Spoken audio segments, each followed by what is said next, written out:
제 노래 소리 때문에 잘 자던 구주님께서 깨어나실 것 같습니다.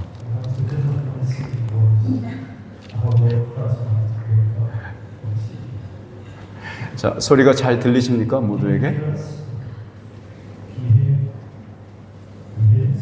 오케이. 오늘 말씀의 제목은 망하는 유대인 제사장들과 환난 속에 든든히 서가는 새 제사장들이라는 제목입니다. So the title of today's sermon is The Ruined Jewish Priest and the New Priest Standing Firm Amid Tribulation. 자, 이 함께 읽으신 본문 말씀은 매우 드라마틱하고 심지어 스펙타클하기도 합니다. The text we read together is very dramatic and even spectacular. 2000년 후의 독자가 이러한 이야기를 읽을 때면 표면적으로 드러나는 스토리라인에 직관적으로 빠져들게 마련이죠. When readers 2000 years later read such a story, their interest naturally tends to be drawn intuitively to the storyline revealed on the surface. 바울은 에베소에서 대단히 성공적인 전도 사역의 열매들과 영적 전쟁에서 승리하는 쾌거를 이룬 것들이 기록되어 있으니까요. Because it records the fruits of Paul's incredibly successful evangelistic ministry in Ephesus and the splendid feat of victory in spiritual warfare. 그러나 대다수의 성경학자들은 바울이 에베소에서 사역했던 3년 정도의 기간 동안 그가 가장 극심한 어려움을 겪었을 것이라고 추측하고 있습니다. However, the majority of the biblical scholars estimate that the period of about 3 years Paul's ministry in Ephesus was when he experienced the most extreme difficulties. 그렇게 보는 근거는 바울이 고린도 교회의 성도들에게 쓴 편지의 내용에서 추정됩니다. The basis of this is the content of the letter Paul wrote to the saints of the Corinthian church. 고린도전서 15장 32절 상반절 한번 같이 읽어볼까요? Let's read 1 Corinthians 15 verse 32. 시작.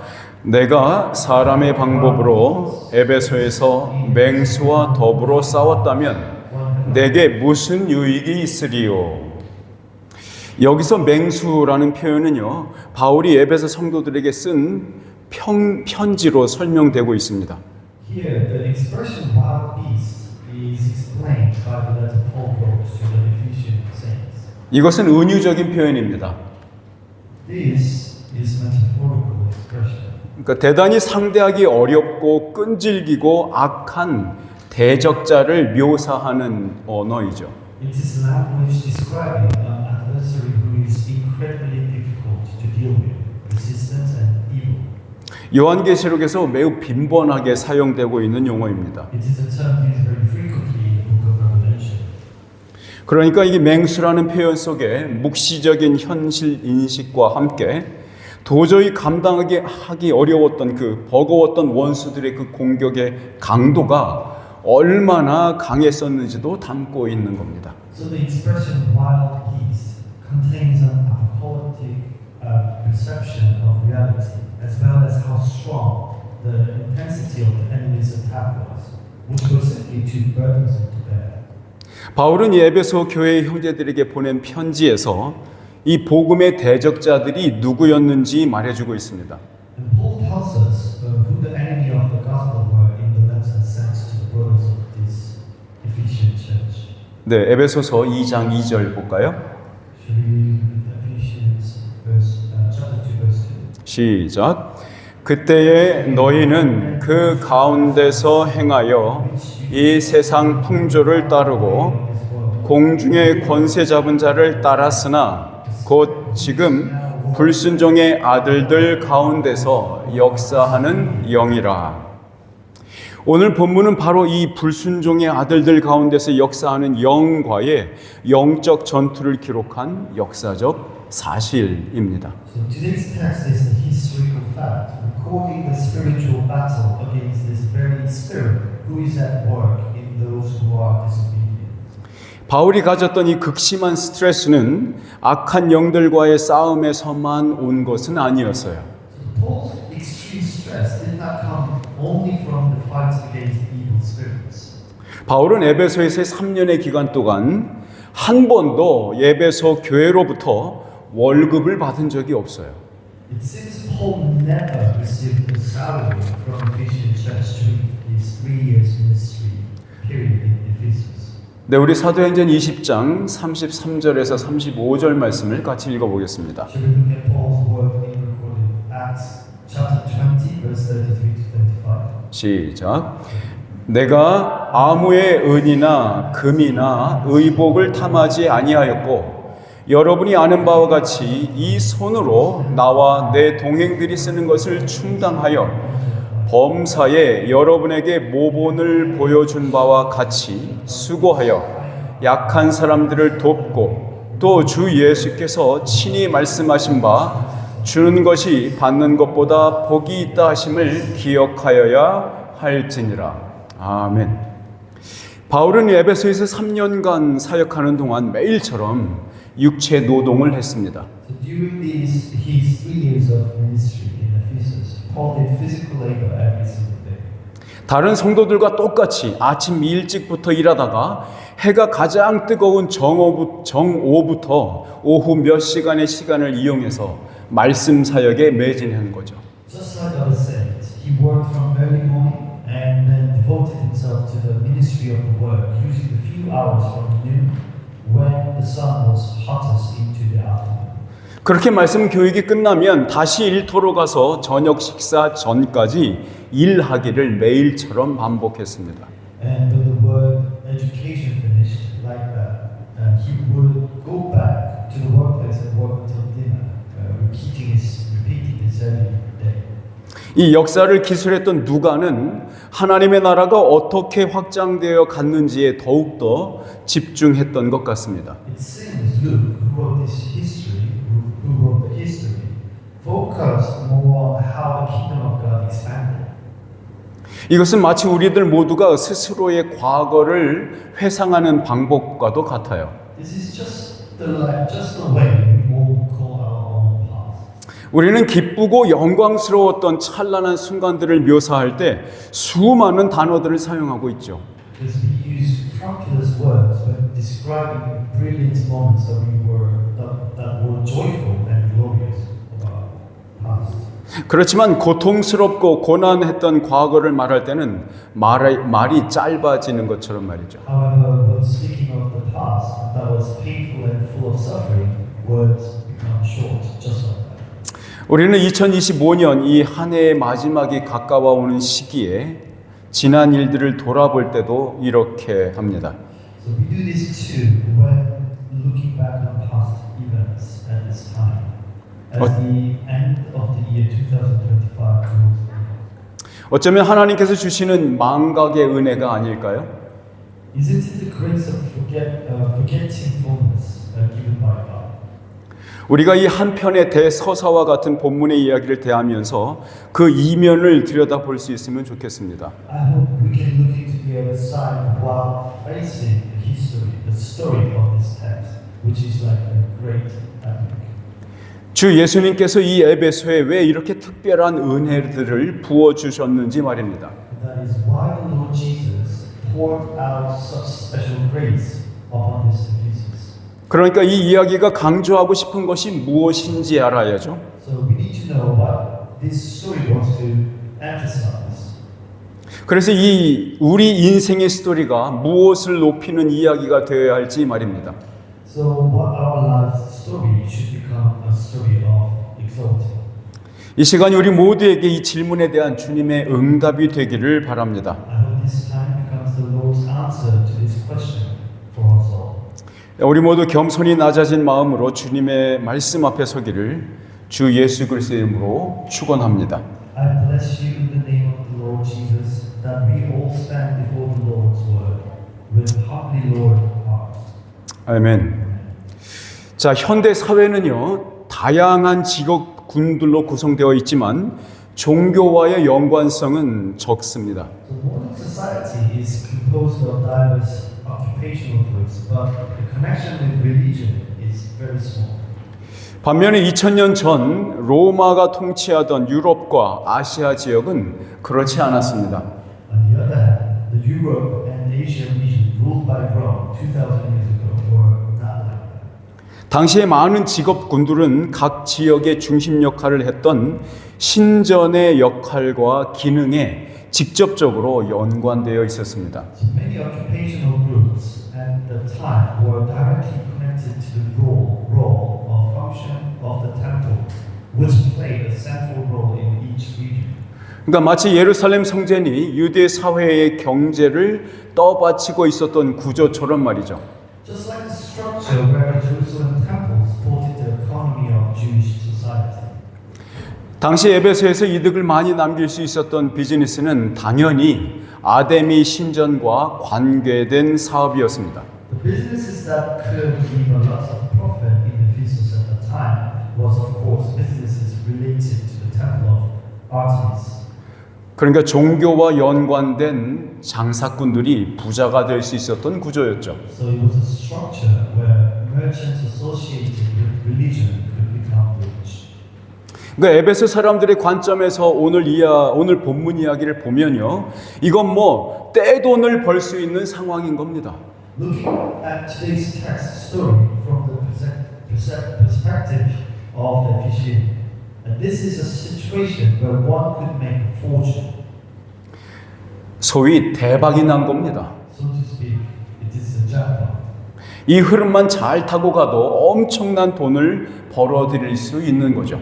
Even if you just ride this flow well, you can earn a tremendous amount of money.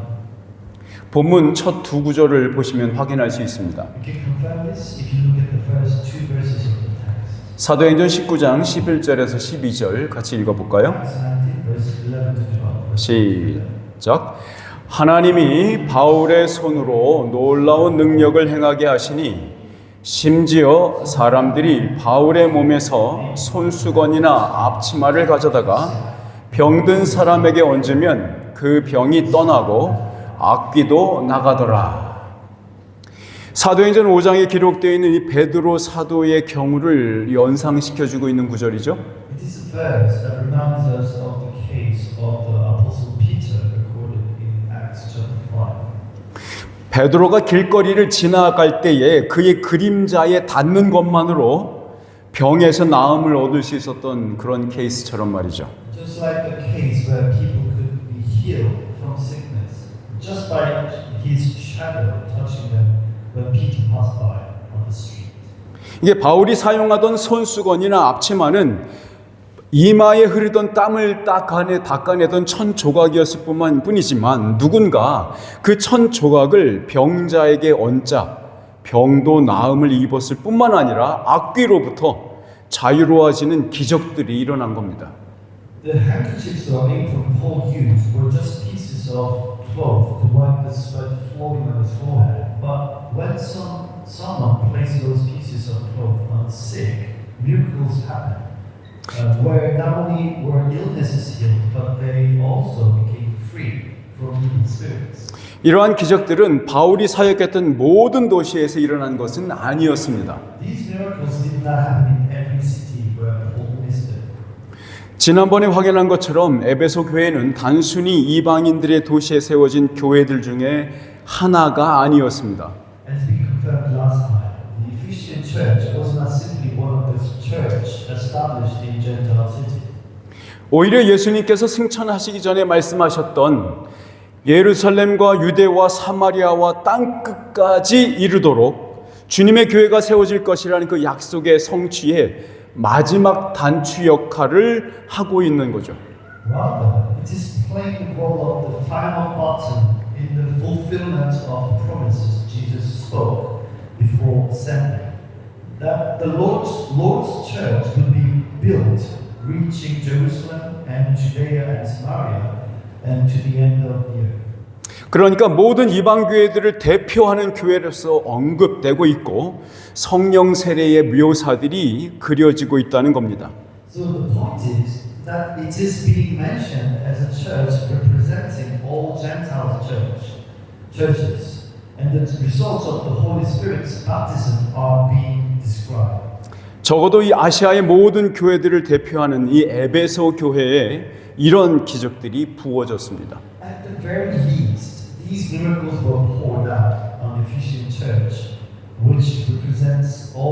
the churches of Asia. 늘 그렇듯이 이러한 기적들은 예수 그리스도의 교회를 가리키는 손가락과도 같습니다. As always, these miracles are like fingers pointing to the church of Jesus Christ. 그러니까 이 복음을 전하는 자들이 참으로 하나님으로부터 보냄받은 사람이라는 것을 확증하는 거죠. It confirms that those preaching these gospels are truly people sent from God. 또한 이 전도자들이 가리키는 말씀은 하나도 틀림없는 하나님의 뜻임을 확증해 주는 거죠. And also it means confirming that the word these evangelists are teaching is God's will without a single error.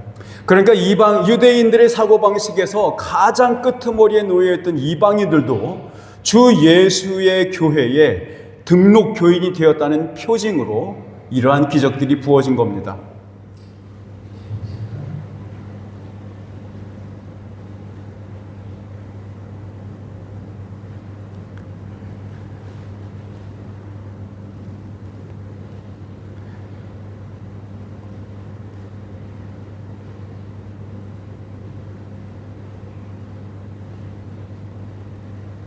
그 부분 다시 하겠습니다. 자, 그러므로 유대인들의 사고방식에서 가장 끄트머리에 놓여있던 이방인들, 땅끝이죠. 그들도 주 예수의 교회에 등록 교인이 되었다는 표징, 그것이 기적으로 나타난 겁니다. 또한 성령님께서 미신과 주술이 가득했던 도시였던 이 에베소에는 저들이 흉내도 내지 못할 만큼 특별한 기적들을 보여줄 필요가 있었던 겁니다. So also the Holy Spirit needed to show the miracles that were special enough that they couldn't even imitate them in this Ephesus, which was a city full of superstition and sorcery. 그런데 본문은 에베소에 살던 사람들 중에 돌아다니면서 마술을 부렸던 유대인들이 있었다고 소개하고 있습니다. However, the text introduced that there were Jews living in Ephesus who went around practicing magic. 이들이 떠돌이처럼 정처 없이 돌아다녀야만 했던 이유는 어떤 유대인 공동체도 이들을 한 형제로 환영해 주지 않았기 때문에 그렇습니다. The reason they had to wander aimlessly, vagabonds, were because no Jewish community welcomed them as brothers. 왜냐하면 유대교의 가르침을 따르는 유대인은 마술을 생업으로 삼는 것이 율법으로 금하고 있기 때문에 그렇죠. Because for Jew following the teachings of Judaism, making magic as a livelihood was forbidden by the law. 자, 그럼 떠돌이 마술사들이 무슨 일을 시도했는지 볼까요? If we find out what Jewish sorcerers attempted. 사도행전 19장, 죄송합니다. 사도행전 19장 13절로 14절 같이 읽어보겠습니다. Acts 19, verse 13 to 14. Let's read together. 시작. 이에 돌아다니며 마술하는 어떤 유대인들이 시험 삼아 악귀 들린 자들에게 주 예수의 이름을 불러 말하되 내가 바울이 전파하는 예수를 의지하여 너희에게 명하노라 하더라. 유대의 한 제사장 스게와의 7 아들도 이 일을 행하더니 이 떠돌이 마술사들에게 예수라는 이름과 바울 모두 그저 주술을 부리는 찬팅이었습니다. To these wandering sorcerers, both the name Jesus and Paul were just chanting for performing sorcery. 이들이 예수의 이름에 바울을 추가한 것을 보면 그들이 얼마나 이 기적들이 증거하는 것이 무엇인지에 대해서 무지했는가를 알 수 있습니다. Seeing that they added Paul to the name of Jesus, we can know how ignorant they were about what these miracles were testifying to. 그들은 단지 정확한 이름과 주문만 있으면 될 거라고 생각했으니까요. Because they thought all they needed was the correct name and incantation. 이 마술사들은 예수의 이름을 빙자할 수도 있었고 바울의 행동을 모방할 수도 있었어요. These sorcerers could impersonate the name of Jesus and they could imitate Paul's action. 그러나 이들은 이게 먹힐지 안 먹힐지 시험 삼아 그냥 시도해 본 겁니다. So they just tried it as a test to see if it would work or not. 그러나 이 모방과 빙자로서는 아무것도 할 수 없었습니다. However, they could do nothing with the imitation and impersonation. 오늘날에도 여전히 참 진리에 서 있는 교회들이 거짓 교사들에 의해서 좀먹고 있다는 사실을 부인할 수 없습니다. We cannot deny the fact that even today, churches standing in true truth, are still being eaten away by false teachers. 그러니까 예수 이름으로라는 말만 그저 주문 외우듯이 뱉어내기만 하면 뚝딱 병이 치유되고 악령을 쫓아낼 수 있는 것처럼 말이죠. As if just spitting out the word in Jesus' name, like reciting a spell, can instantly heal sicknesses and drive out evil spirits. 여러분들은 이러한 거짓 선지자들의 속임수로부터 스스로를 지켜내셔야만 합니다. You must protect yourself from the deception of these false prophets. 진리의 말씀이 선포되는 거룩한 교회에 머무르셔야 합니다. You must stay in a holy church where the word of truth is proclaimed. 거기서 떠나신다면, 그것을 의도적으로 선택하신다면 이 떠돌이 마술사들이 빙자하는 내용 없는 예수의 이름과 모방뿐인 거짓의 인생이 될 뿐입니다. If you leave there, if you choose that intentionally, it will only become a life of falsehood with only imitation and the name of Jesus without content that these wandering sorcerers impersonate. 본문은 재미있게도 이 종교 사역, 거짓과 모방을 선택하는 악한 결정은 우리의 무지에서 시작된다는 것을 잊지 마십시오. Do not forget that the evil decision to choose falsehood and imitation starts from our ignorance. 이 본문은 흥미롭게도 이 종교 사업에 머리를 들이밀고 있는 또 다른 한 무리의 사람들을 소개하고 있습니다.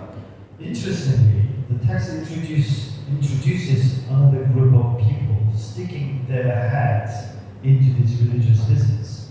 심지어 그들은 유대인 제사장 가문의 제사장들입니다. Even more, they are priests from the Jewish priestly family. 참 기가 막힐 노릇이 아닙니까? Isn't it truly dumbfounding? 구약의 말씀을 제대로 가르쳐야 할 소명을 천직으로 알고 성전을 섬기는 사람들이어야 하지 않습니까? Aren't they the people who serve the temple, considering the calling to teach the Old Testament's word properly as their vocation?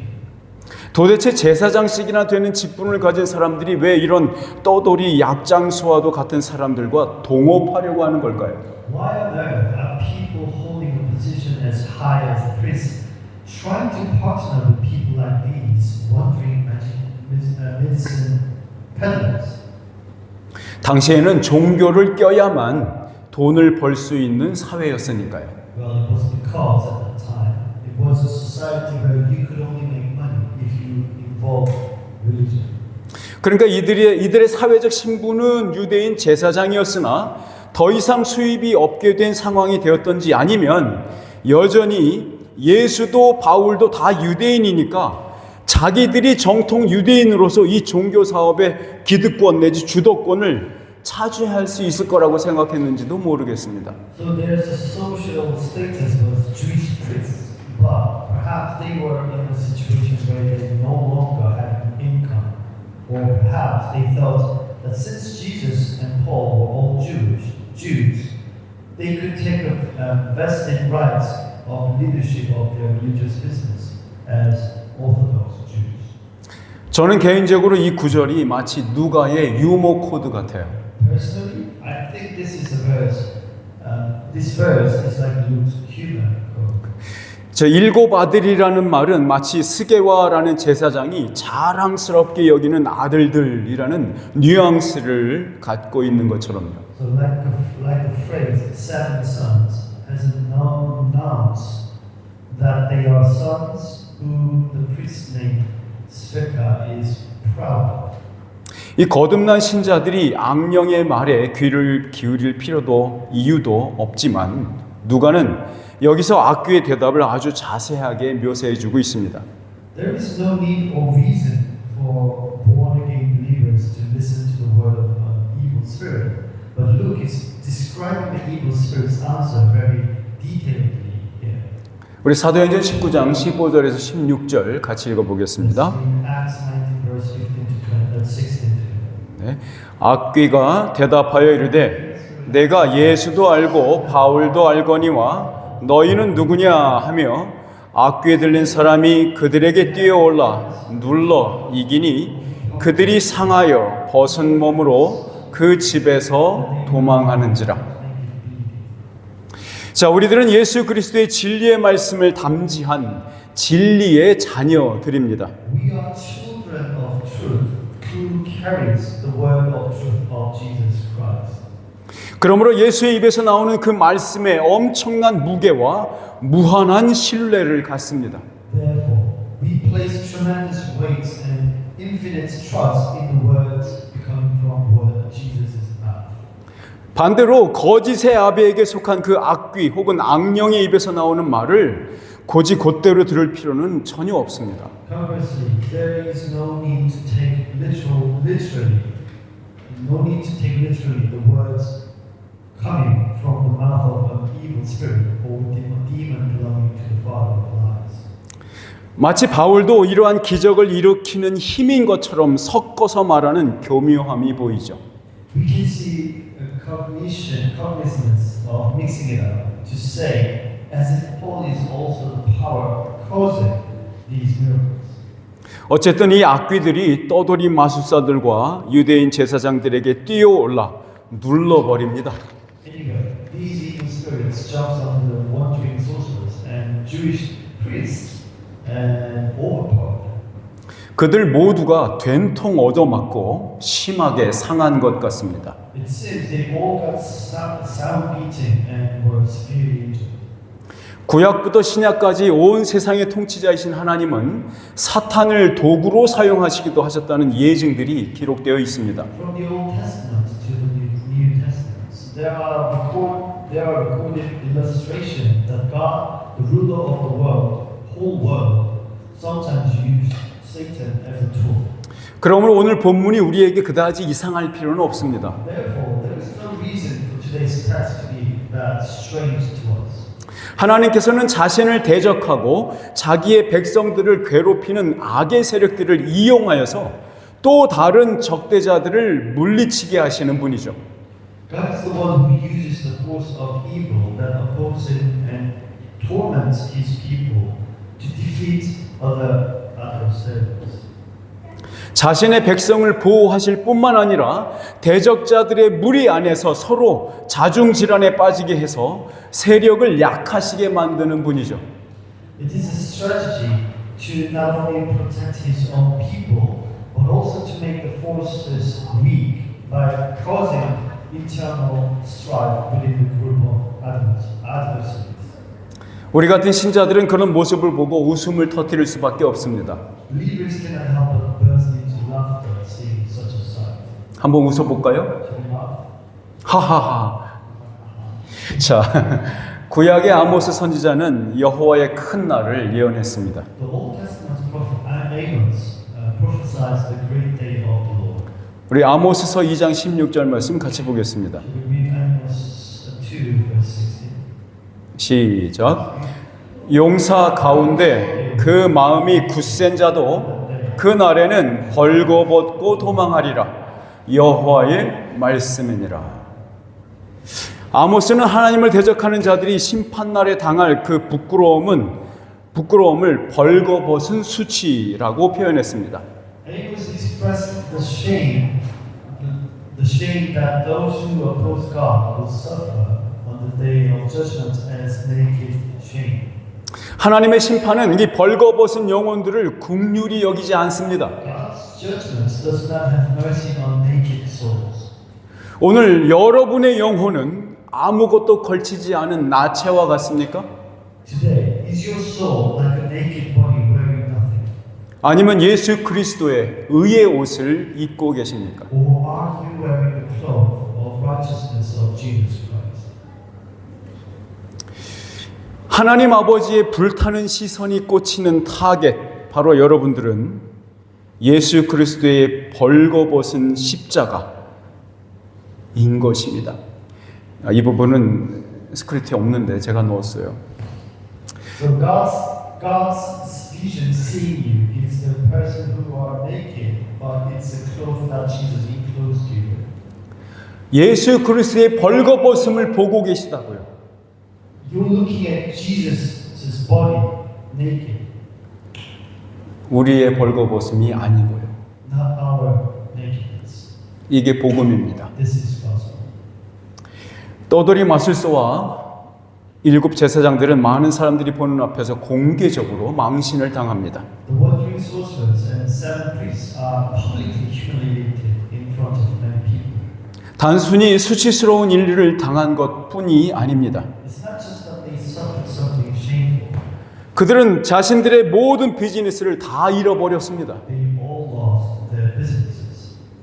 앞으로 누가 이들이 부리는 묘기와 마술을 보면서 동전을 던져주겠습니까? Who would throw coins watching the tricks and magics they perform in the future? 발가벗긴 나체로 수치를 공개적으로 당한 유대인 제사장을 누가 신뢰하겠습니까? Who would trust the Jewish priests who suffered shame publicly, stripped naked? 완전히 망해버린 겁니다. They are completely ruined. 마술사들은 그렇다 쳐도 누가가 여기 유대인 제사장 아들들의 수치를 굳이 여기에다가 기록하고 있는 이유는 뭘까요? Even if we leave the sorcerers aside, why is Luke bothering to record the shame of the Jewish priests' sons? 아마도 이 유대인 제사장들은 바울이 에베소의 회당에서 석 달 동안 강론했을 때에 분명히 그 현장에 있던 사람들이었을 확률이 높죠. Most likely, these Jewish priests were people who were definitely present at the scene when Paul lectured for 3 months in the Ephesian synagogue. 또한 바울이 전하고 있는 이 복음을 이단이라고 비방했던 무리 중에 속했을 것입니다. And they would have belonged to the group that slandered the gospel Paul preached as a heresy. 누가는 이 사건을 옛 구약의 제사장 제도와 그 가르침이 망해버렸다는 것을 보여주는 확실한 케이스로 삼고 있는 것 같습니다. It seems Luke took this event as a definite case showing that the Old Testament's priesthood and teachings were ruined. 악귀들은 그들을 보고 전혀 두려워하지 않았죠. The evil spirits were not afraid of them at all. 도리어 이렇게 말했습니다. Rather they said this. 너희는 누구냐라고요. 사랑하는 성도 여러분, 우리가 잊지 않아야 할 반드시 벌어질 일이 하나 있습니다. Beloved saints, there is one thing that will surely happen that we must not forget. 우리 모두가 창조주께서 심판장 되시는 그 법정에 설 것이라는 사실 말입니다. The fact that we will stand in the court where the creator becomes the judge. 예수님께서 이 거짓 선지자들을 조심하라고 가르치시는 정황에서 이렇게 말씀하신 적이 있습니다. Jesus once said this in the context of teaching to be aware of the false prophets. 마태복음 7장 21절에서 23절입니다. Matthew 7 verse 21 to 23. 같이 읽죠. 나더러 주여 주여 하는 자마다 천국에 들어갈 것이 아니요 다만 하늘에 계신 내 아버지의 뜻대로 행하는 자라야 들어가리라. 그날에 많은 사람이 나더러 이르되 주여 주여 우리가 주의 이름으로 선지자 노릇하며 주의 이름으로 귀신을 쫓아내며 주의 이름으로 많은 권능을 행하지 아니하였나이까 하리니 그때에 내가 저희에게 밝히 말하되 내가 너희를 도무지 알지 못하니 불법을 행하는 자들아 내게서 떠나가라 하리라. 이것은 예수님께서 친히 신문하시는 장면입니다. It is a sin where Jesus himself interrogates. 이겁니다. 누가 내 이름을 자꾸 빙자해서 이렇게 저렇게 오용하고 있는 자들이 있어요. There are those who keep impersonating my name and misusing it this way and that. 그날 내가 그들에게 물어볼 거야. That day I will 너는 누구니? 라고 말이죠. 우리가 그날 받는 질문은 그날 대답할 수 있는 성격의 신문이 아니에요. The question we receive that day is not an interpretation of the nature that can be answered on that day. 예수님께서 우리에게 묻는 너는 누구니? 라는 질문의 대답은 지금, 오늘, 현재에만 할 수 있는 겁니다. The answer to the question, who are you, that Jesus is going to ask us, can only be given now, today, in the present. 예수님은 내 말을 듣고 행함으로 지금 답하라는 겁니다. Jesus is saying to answer now by hearing my words and putting them into practice. 혹시 마지막 심판의 날까지 그 대답을 미루신다면 이미 늦은 겁니다. Those who delay that answer until the final days of judgment are already too late. 속히 회개하고 돌아서시기 I 바랍니다. hope you repent and turn back quickly. 거룩한 예수의 이름을 빙자하지 마시고 참된 신앙인의 행실을 모방하는 것으로 위안을 삼지 마세요. Please do not impersonate the holy name of Jesus and do not take comfort in imitating the dead of true believers. 당신은 누구십니까? Who are you? 경건을 이익의 도구로 새로 산 비싼 코트처럼 당신의 몸을 치장해주는 사치품으로 생각하고 있지는 않으십니까? Do you not think of godliness as a tool for profit or a luxury item that decorates you like a newly bought expensive coat? 여러분이 숨쉬고 있는 지금 바로 회심할 수 있는 마지막 기회입니다. Now, while you are breathing, is the last chance to repent. 하나님을 모르는 무지의 죄악에서 돌아서십시오. Turn away from the sin of ignorance, of not knowing God. 힘써 그분을 알고 힘써 그분을 더 사랑하는 자가 되셔야 합니다. You must strive to know Him and become one who loves Him more. 말씀을 가르치는 소명을 받은 저로서는 여러분을 주님의 진리의 말씀으로 이끌어야 하는 의무감으로 제 어깨가 무겁습니다. As one who has received the calling to teach the word, my shoulders are very heavy with the sense of duty to lead you to the Lord's word of truth. 그러나 이것이 예수 그리스도를 높이고 그분만을 기뻐하며 즐기는 일이기에 감사함으로 이어가려고 합니다.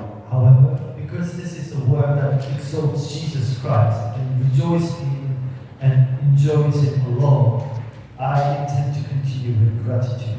이제 여러분의 차례입니다. Now is your time. 여러분은 어떻게 하시겠습니까? What will you do? 여러분의 수치를 가려줄 옷 하나 없이 벌거벗은 채로 지옥불로 들어가고 싶으십니까? Do you want to walk in hellfire naked without a single garment to cover your shame?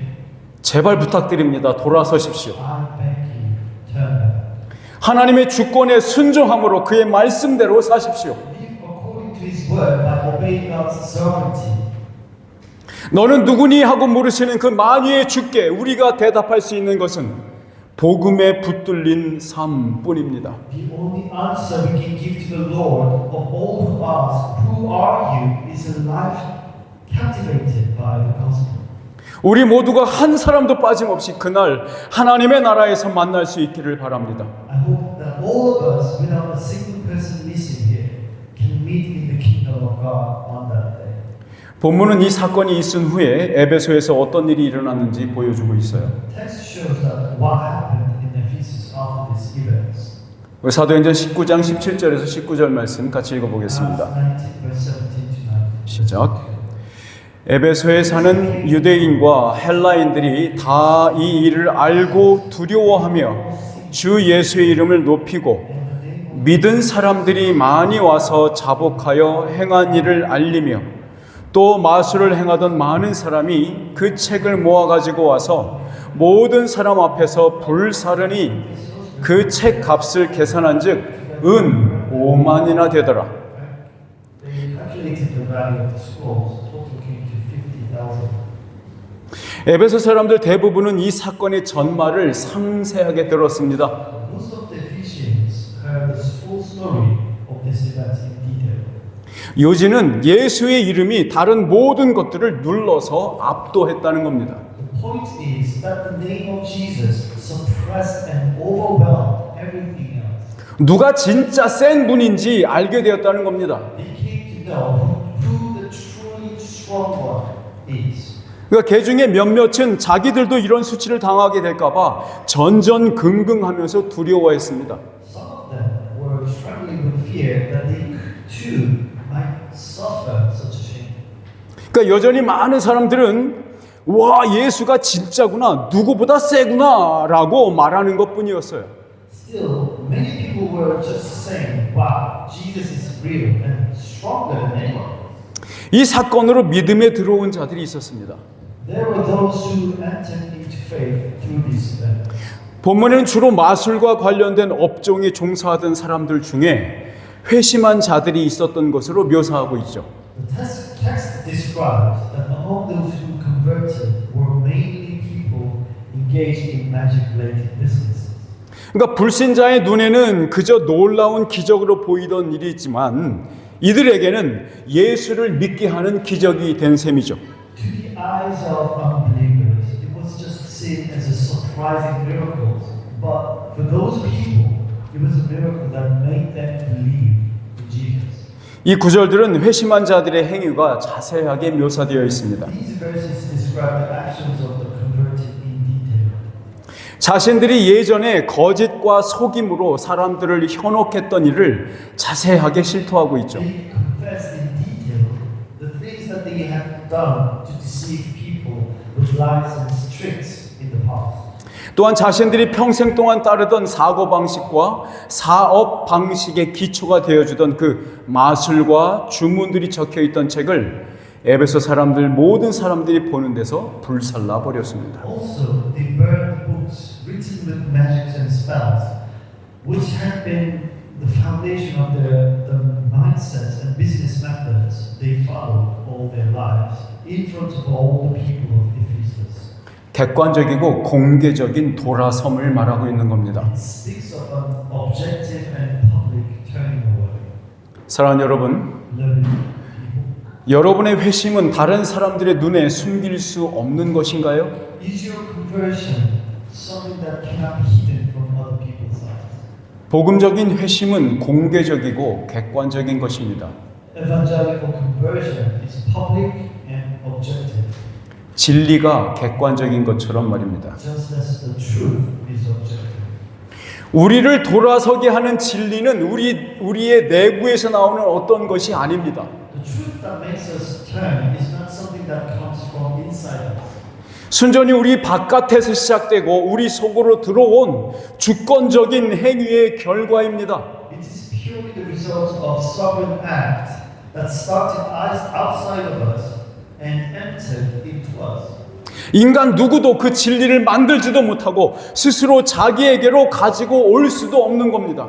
No human can create the truth, nor bring it to themselves on their own. 온전히 성령님의 사역인 것입니다. It is entirely the ministry of the Holy Spirit. 신적인 개입이고 인간은 저항할 수 없는 창조주의 선택인 것입니다. Divine intervention and creator's choice that humans cannot resist. 에베소에서 공개적으로 회심한 사람들이 태운 책들의 값이 은 5만이랍니다. They say the value of the books burned by the people who publicly converted in Ephesus was 50,000 silver pieces. 지금의 돈으로 환산하면 수십억이 넘는 액수입니다. If converted to today's money, it is an amount exceeding several billion won.